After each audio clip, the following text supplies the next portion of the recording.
ECDC On Air, the podcast of the European Centre for Disease Prevention and Control. Keeping up to date with European epidemiology. Hello everybody and welcome to ECDC On Air, the podcast of the European Centre for Disease Prevention and Control, which is recorded from our headquarters in Stockholm, Sweden. My name is Catherine and today I am your host for this podcast.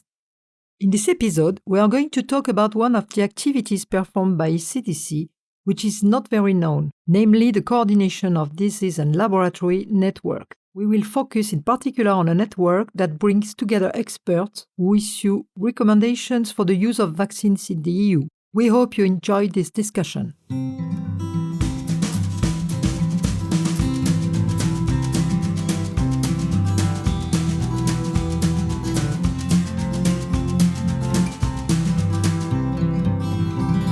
With us today, we have Tariq Derouk, who is working at ECDC as an expert in vaccine-preventable disease.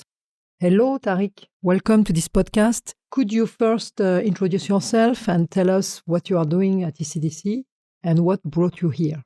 Hello, Catherine. Thank you for inviting me to this podcast today.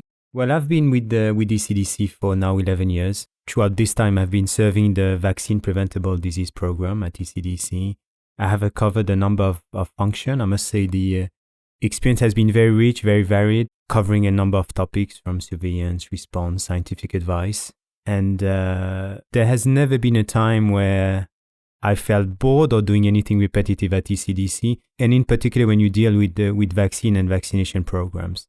There's always something new, there's always something that pops up, there's always something unexpected. So I must say it's been an extremely nice, challenging journey as well at some point in time, but with no regret throughout these years. By training, I'm a pharmacist, and although initially when I was a student, I would see myself in a pharmacy, being in touch with, in contact with clients and patients on a daily basis. Very soon, throughout my training, I got into vaccine and into infectious diseases through some of my professors who caught my interest in this field, and then I further specialized and developed my knowledge and moved into this area. Among other activities, ECDC is coordinating disease and laboratory networks. Could you tell us a little bit more about those networks? And in particular, I know that you are in charge of one of them, the NITAG. Exactly. As you would know, ECDC does not work in isolation. ECDC as an EU public health agency was set up to support and to work together with member states on public health matters. In this regard, ECDC has a number of networks, some institutional network where ECDC discusses with the Ministry of Health, National Institute of Public Health on our work program, on our activities, on our plans for the coming years. And then there are more operational networks to discuss more disease-specific matters. In the Vaccine Preventable Diseases program, over the years, we have set up a number of disease networks and expert groups. The most recent one that was set up in 2019 is the so-called NITAG network that you referred to. In very short, and then we'll dive into the NITAG world and the NITAG activities. NITAG stands for National Immunization Technical Advisory Group. It's a rather long acronym. These are a group of experts that are nominated usually through the Ministry of Health. They are in charge of advising the government on anything related to vaccination, whether there is a new vaccine that is coming on the market and that may be introduced to a population, or to an existing vaccine for which new data is emerging and may lead to a change in vaccination policy. So who are these experts? Are they doctors? Are they researchers? Are they epidemiologists? So these networks are formed by a varied group of people who bring different expertise. As a starting point, I would say the medical doctors are represented in this network, and especially infectious disease specialists. Since vaccination are dealing with infectious diseases, you would want that specialty to be represented in your group. You would also have epidemiologists with a strong expertise and focus on communicable diseases. Then we have nurses, researchers, scientists, immunologists that know and work on vaccination. We also have general practitioners, so like your family doctor, who also sit in those networks. Remember that vaccination at the end are provided to the population by either general practitioner or nurses. So it is important to have their views and their consideration when a new vaccine is being introduced. also recently what some countries have included in NITAGs are representative of the public, so patient association. I mean, we know there is a lot of discussion around vaccination, there are lots of passionate debate and need to understand vaccine, and they need to communicate on vaccination. So you would want your patient to be represented in this board and have their say as well. I forgot also to mention communication specialists. I mean, you do not launch a new vaccine or a new vaccination campaign without a strong communication campaign. So very, very early on, you would want these communication experts to be part of the discussion. Yes. The role of social scientists and communication specialists, I think, has become extremely important and vital in the function of a NITAG.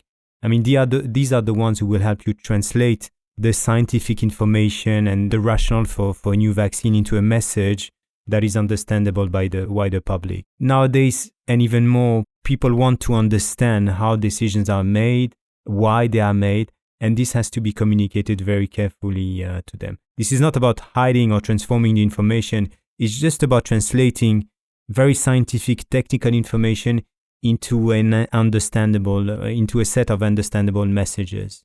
How many people are there in those networks? Well, usually, I mean, you would have, I would say in general, a core group of 8 to 10 who are officially nominated, appointed by the Ministry of Health to sit in their networks.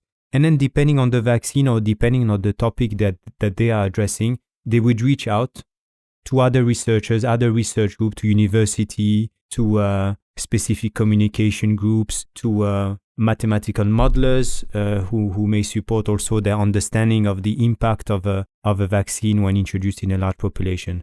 So these groups, these NITAGs then refer to other groups to conduct their work. Yes. So they can call other experts. Absolutely. Especially, for example, when they need to assess the scientific literature on a specific disease or a specific vaccine, they might reach out to a group that would perform that literature review for them, and then they would have the result of that research, assess the findings, and formulate an opinion. So now we know what is a NITAG and who are the people who are working together in this network. Can you tell us more about how they work, when they meet, and what are the tools they use to collaborate? As mentioned, I mean, each country in the EU has a NITAG or a similar body that act as a NITAG. As indicated, I mean, they issue advice that is then proposed to the government for adoption. I also did not mention, but the assessment that is being made by NITAG is separate from the then decision to finance a new vaccination program. So NITAGs focus on the evidence, they formulate an opinion that is then passed on to the government for adoption.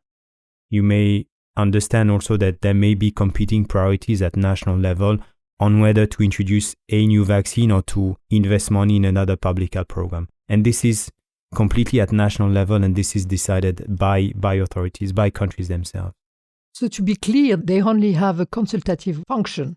The role of NITAG may vary across country, and they may have each of them may have different mandate. But in general, I mean, their role is to keep aware of the scientific literature on the vaccine that have been introduced in their country. Is there any new data that would indicate a change in the indication, adding an additional dose to an existing vaccination program, or reducing the number of doses? I mean, we can use the example of HPV vaccination, which initially was licensed and administered in a 3-dose program. And with time and with emerging evidence, it was acknowledged that a 2-dose may provide sufficient protection. The NITAG is also in charge of elaborating the vaccination strategy at the country level, and also have a forward look into upcoming programs. There are new vaccines coming. There are new vaccines in development by manufacturers. So they need to keep also a contact dialogue with their national registration authorities to know which vaccines are coming. So to know when will there be a new vaccine that may be introduced into a program. At the end of the day, what you want with a new vaccine is you want it to be safe and effective, but at the same time, you want it to save money, reduce severe cases, reduce hospitalization, reduce death. All of this has a cost. So NITAGs also, through health economists, conduct health economic research, and this is an important part of their work. And then they might propose changes to the way the vaccine program is delivered. If they realize that in a specific population group uptake is very low, there might be a decision to be made on how is the vaccine distributed? Are we reaching correctly the people? Do we need to implement a mandatory vaccination policy? And we know that in Europe, some countries for specific vaccine and for specific population groups have decided to go into mandatory vaccination, as this was the only option left to ensure a high uptake. And do you fund these networks? Do you provide finance? Well, we do not directly fund this network. I mean, we meet regularly and we decide on topic of common interest. We have been, in the setup of this network, we have been testing different ways of operating. One of which is the funding of systematic reviews and literature reviews that is then provided to ECDC and to the network for review and final assessment.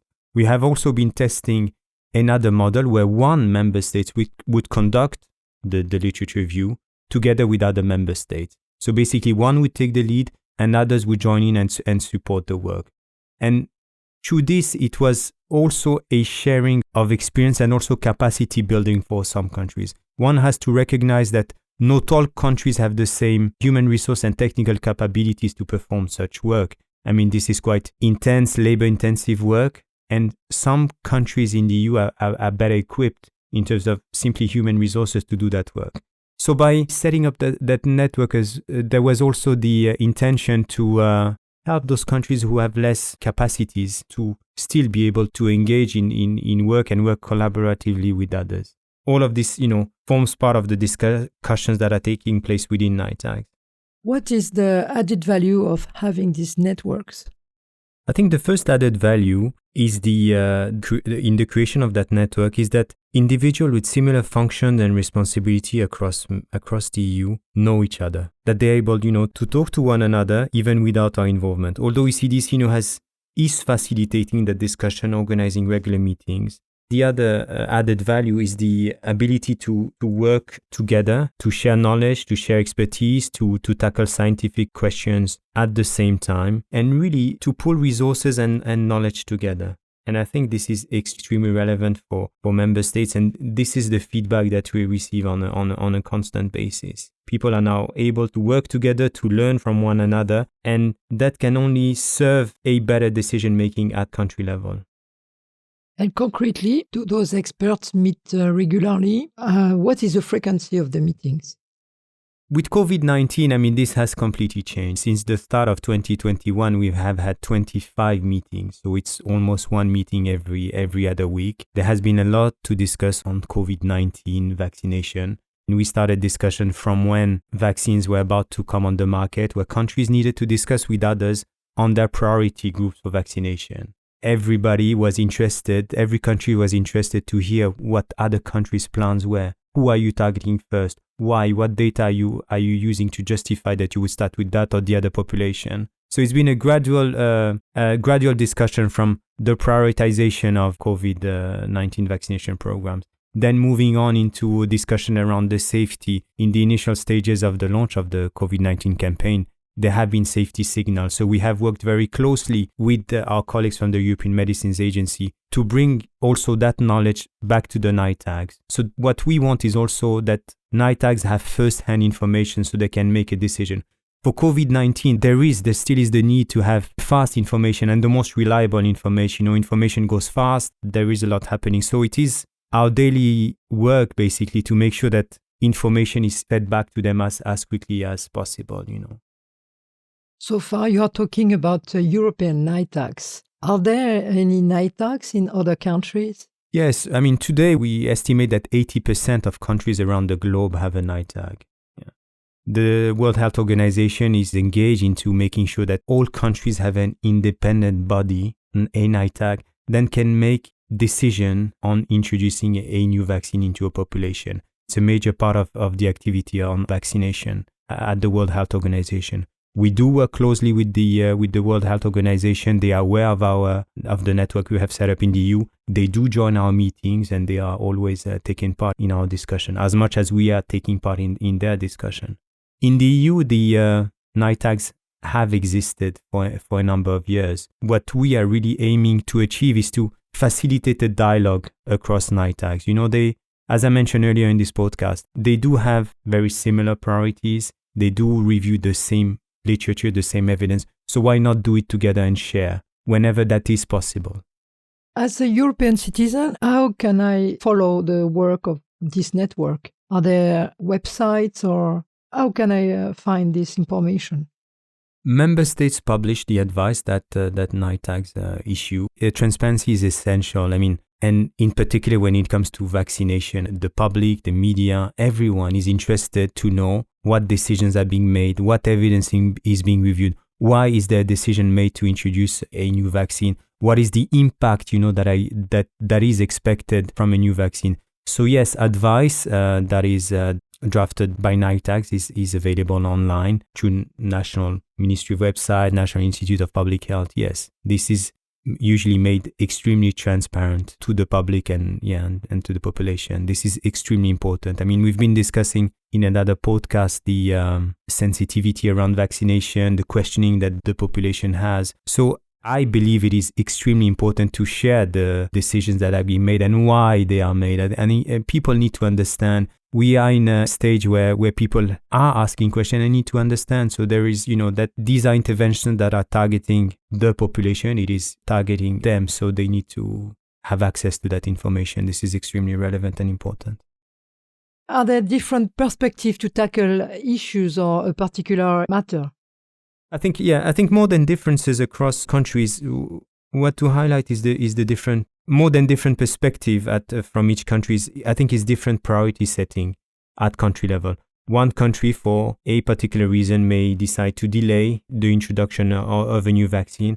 Also, one has to remember that epidemiology may vary from one country to another. So you may have to target different population groups or administer vaccine at a different age, depending on where your disease is more prevalent in a country. But these individuals have very similar expertise, very similar background and education. So when it comes to assessing and reviewing the literature, they do work alongside the same methodology. When it comes is more in relation to the implementation of a new vaccination program.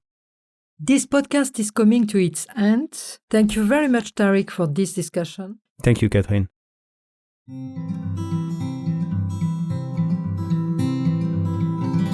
We hope you enjoyed hearing about ECDC's role in coordination of disease and laboratory networks, and in particular NITAGs. If you would like to know more, please visit our website ecdc.europa.eu or follow us for the latest news on social media.